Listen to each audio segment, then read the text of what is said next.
होगे। आपने अगर 2 या 3 बार कभी भी तुम्हारा मन करा कर लिया, आपको खुद लगेगा कि मेरे घर में संपदा कैसे बढ़ रही है और कार्य कैसे सिद्ध हो रहा है। आप सबको मालूम होगा रावण क्या करता था। रावण ने अपने शीश काट कर दिए, रावण ने तप करा, रावण ने साधना करी, रावण ने तपस्या करी, बहुत करी, पर भगवान प्रसन्न नहीं हुए। तब रावण ने आखिरी एक बिंदु अपनाया। रावण पार्थिव शिवलिंग का निर्माण करता था, पूजन करने बैठ जाता था। शंकर भगवान को आकर उसे वर देना ही पड़ता था। 3 दुर्वा, एक गणेश जी की जगह, एक अशोक सुंदरी की जगह, एक षडानंद कार्तिकेय जी की जगह। यहां से पानी बहता है, इसके ठीक विपरीत में यहां 3 बेलपत्र, तीनों रख दीजिए। 3 आखा चावल, 3 अक्षत। आखा चावल जानते हो? पूजन कर लो जिस दिन तुम्हारा मन करे। कोई तिथि, कोई बार, कोई दिन, कोई समय, कोई घड़ी, कोई पल, कुछ मत देखो।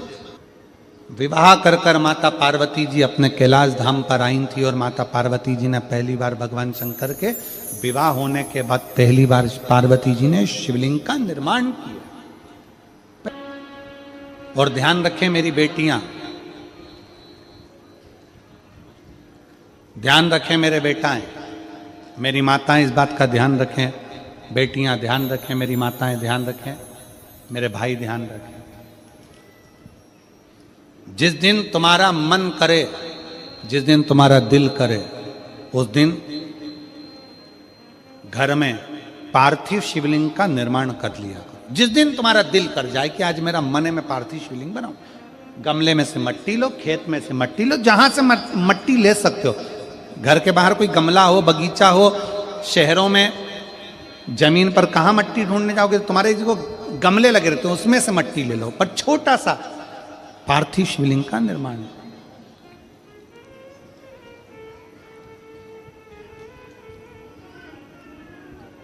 समझ लेना जरा। तुमने पार्थिव शिवलिंग बनाया, जलाधारी बनाई,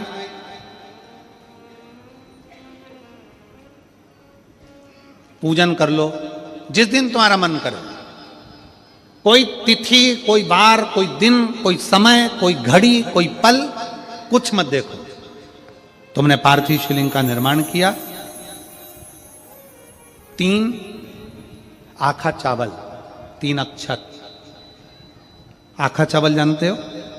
साबूदाना, आखा चावल। 3 चावल के दाने, एक गणेश जी की जगह, एक अशोक सुंदरी की जगह, एक षडानंद कार्तिकेय जी की जगह। 3 चावल दाने। 3 दुर्वा, एक गणेश जी की जगह, एक अशोक सुंदरी की जगह, एक षडानंद कार्तिकेय जी की जगह। 3 बेलपत्र, जहां पर माता पार्वती जी का आपने ये जलाधारी बनाई है, उसी जलाधारी पर होगे।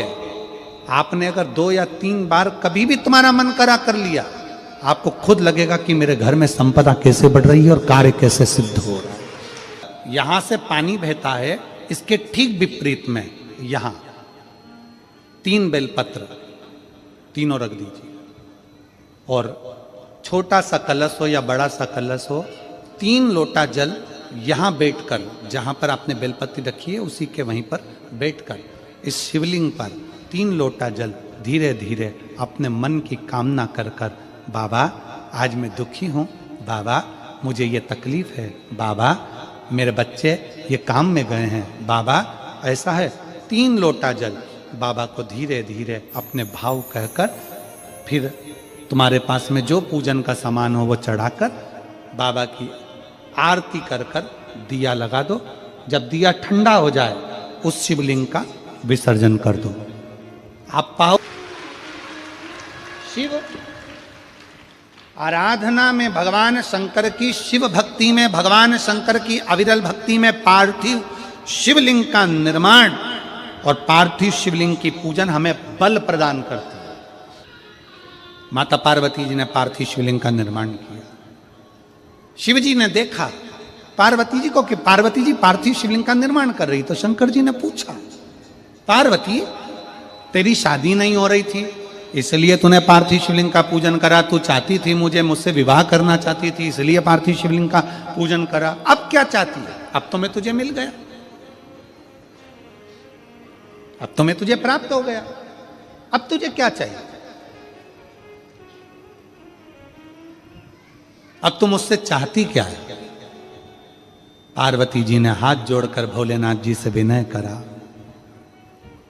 अब मुझे कुछ नहीं चाहिए, बस इतना चाहिए कि मैं कैलाश पर रहूं या शमशान में रहूं, जहां भी रहूं मेरे हृदय में कभी भी दुख ना हो, मैं प्रसन्न होकर अपनी जिंदगी को आपकी सेवा करते करते निकाल दूं, आपकी प्रसन्नता पूर्वक।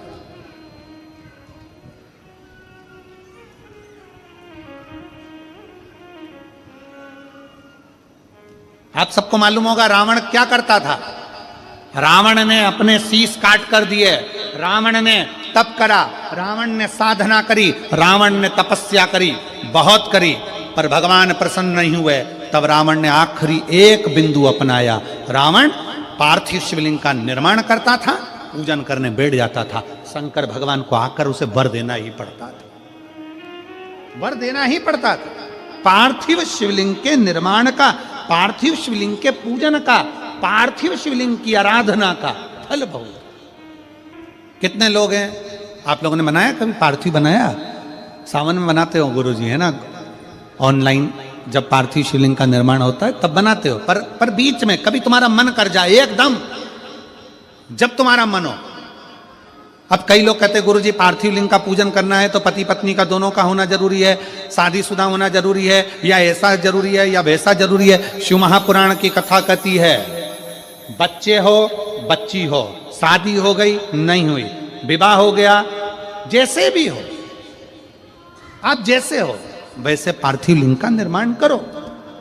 वो काली मिट्टी के बनाए भोलेनाथ, चढ़ाऊं लोटा जल भर। पीली मिट्टी के बनाए भोलेनाथ, चढ़ाऊं लोटा जल भर।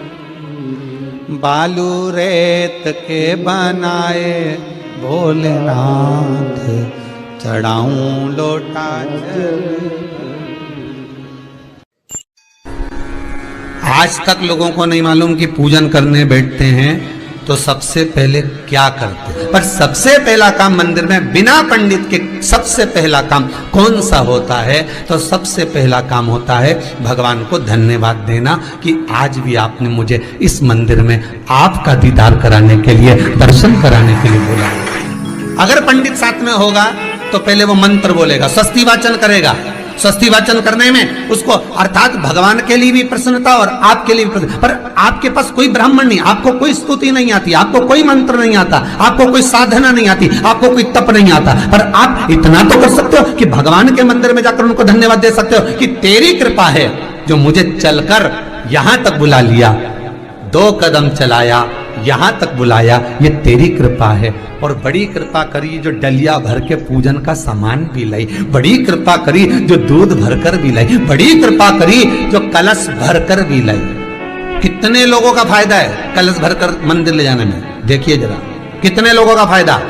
हिंदू धर्म में विष्णु पुराण में, पद्म पुराण में लिखा है, सौभाग्यवती नारी जब भरा हुआ पानी का लोटा लेकर कलश लेकर जाती है और उसको देखकर कोई व्यक्ति निकल कर चले जाता है तो जिस काम के लिए जाता है वो काम सफल हो जाता है।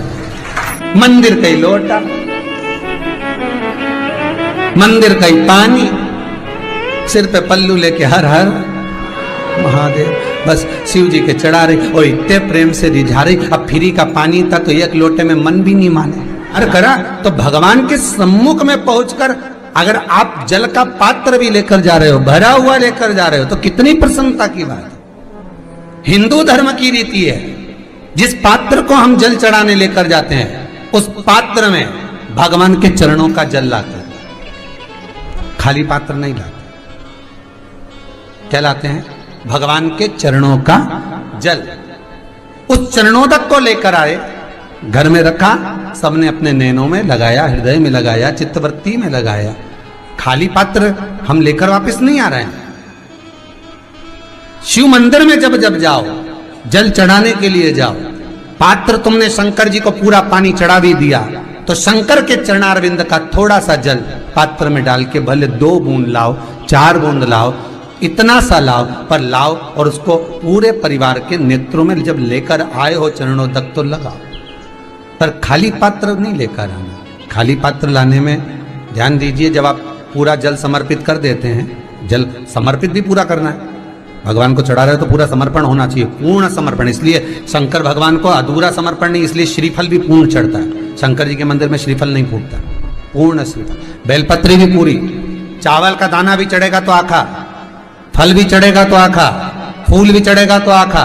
भगवान को कोई चीज खंडित नहीं चढ़ती, शिव जी को। जल भी चढ़ेगा तो पूर्ण। जिस जल को चढ़ाने के लिए लेकर गए उसको बचा कर नहीं लाना है शिव मंदिर में से, संपूर्ण भाग। क्योंकि भगवान के चरण की रज जब हमारे घर में प्रवेश करेगी तो हमारा आत्म कल्याण तो स्वतः ही हो जाएगा। शिव करुणा कर ही देंगे। पर कई लोगों की आदत रहती है, और आपने भी गलती करी होगी, गए होगे, चढ़ा कर भी आए होगे, पूरा पानी भी उंडेल कर आए होगे, चढ़ा भी दिया, छोड़ भी आए, पर लेकर नहीं आए होगे। कई लोग गलती कर जाते हैं और फिर बाद में कहते हैं हम तो इतने साल से पूजन कर रहे हैं, भगवान हमारी सुन ही नहीं दिया। तो भगवान के मैं तो तैयार बैठा, पर तू नवा के चली जाए, लेके तो कहीं जाए। तो भगवान थोड़ी ना कहेगा कि तू मेरे पास में आए तो मेरे चरण की रज लेकर जा। भगवान थोड़ी ना कहेगा कि मेरे पास में आकर तू ये लेकर जा। भगवान तो कहेगा मेरे पास में आया है, मांगना कुछ मत, बस मुझे जो स्नान कराया है मेरा चरणोदक लेकर जा, छीट दे पूरे घर में, संपदा भरना मेरा काम है। जहां मेरी चरण की रज पहुंच गई वहां संपदा स्वतः पहुंचती है, मैं वहां पहुंच जाता हूं। तो चरणों तक ले जा। पर लोग ले जाते हैं, पूजन करते, कलश भी उंडेलते, जल भी चढ़ाते, पर आते समय खाली लेकर आ जाते। भगवान को इतना बुरा लगता है मेरे दरवाजे से खाली जाए, मुझे कितना बुरा लगेगा। जो आए वो भर कर जाए, भले 2 बूंद लेकर आओ, पर उसमें चरणों तक थोड़ा सा लेकर अवश्य आए। उसी तरह जल चढ़ाने के बाद हम जब लेकर आते हैं पात्र के अंदर, ये उसमें उसकी बरकत है। गर्ग संहिता में दूसरी चीज कही, उसको भी समझ लीजिए। गर्ग संहिता में कहा गया, जब आप घर से जल लेकर जाते हो भरकर, तो ये सृष्टि की जितनी नदियां हैं, पृथ्वी पर जितनी नदियां विद्यमान हैं, जितने तालाब, जितने सरोवर, जितने कुंड, जितने विराजमान हैं, उन सारे तीर्थों का जल जब आप घर से लेकर निकलते हो तो वो तीर्थ का संपूर्ण जल आपके कलश में आ जाता है। और जब आप उस जल को शिव पर समर्पित कर देती हो और 2 बूंद चरणादक लेकर जब जाती हो, तो शिव महापुराण, गर्ग संहिता, पद्म पुराण कहती है वो जल साधारण नहीं रहता, वो गंगा जल बनकर तुम्हारे घर को पवित्र करने के लिए पहुंच जाता है। वो पवित्र गंगा जल बन जाता, उसको लेकर प्रवेश कर जाता। हम बार बार कहेंगे भगवान के मंदिर जब भी जाओ ना, चेहरे पर प्रसन्नता होना चाहिए। किसी से मिलने जाओ ना, चेहरे पर अगर प्रसन्नता नहीं और ऐसे ही पहुंच गए ना, तो वो श्रेष्ठता नहीं मानी गई। तुम तुम्हारी बहन के घर जाओ, सती मैया जलकर भस्म क्यों हुई? माता सती के भस्म होने का कारण क्या था? सती को पिता पर जितना क्रोध आया, उससे ज्यादा क्रोध सती माता को अपनी बहनों पर आया कि मेरी इतनी बहन, ये 60 की 60 बहन मेरे सामने खड़ी रही और मैं आई तो प्रेम से मुस्कुराई तक नहीं। आप किसी के यहाँ जाओ और कोई के यहाँ पहुंचे और जाते से ही आप उस पहुंचे और कहा जी जी राधे राधे, जय श्री कृष्णा, हर हर महादेव, श्री शिवाय नमस्तुभ्यम, ओम नमः शिवाय, आपने बोला और उसके चेहरे पर प्रसन्नता नहीं आया, तो ऐसे घर में जाने से कोई फायदा है क्या? और आप किसी के यहाँ जा रहे हो तो आपके चेहरे पर भी प्रसन्नता होना चाहिए, सामने वाले को तो हो, आपके भी चेहरे पर भी। मंदिर में जब जब जाएं, गुरु के दरवाजे पर जब जब जाएं, परमात्मा के चरणारविंद में जब जब जाएं, माता पिता के चरणों में जब जाएं, घर के बुजुर्गों के पास जब जाएं, तो तुम्हारे चेहरे पर प्रसन्नता होना चाहिए। भगवान को भी लगे दुख भले है इसको, पर चेहरे पर प्रसन्नता है, इसको अब दुख नहीं देना, क्योंकि इतना मुस्कुराकर ये मेरे मंदिर में आते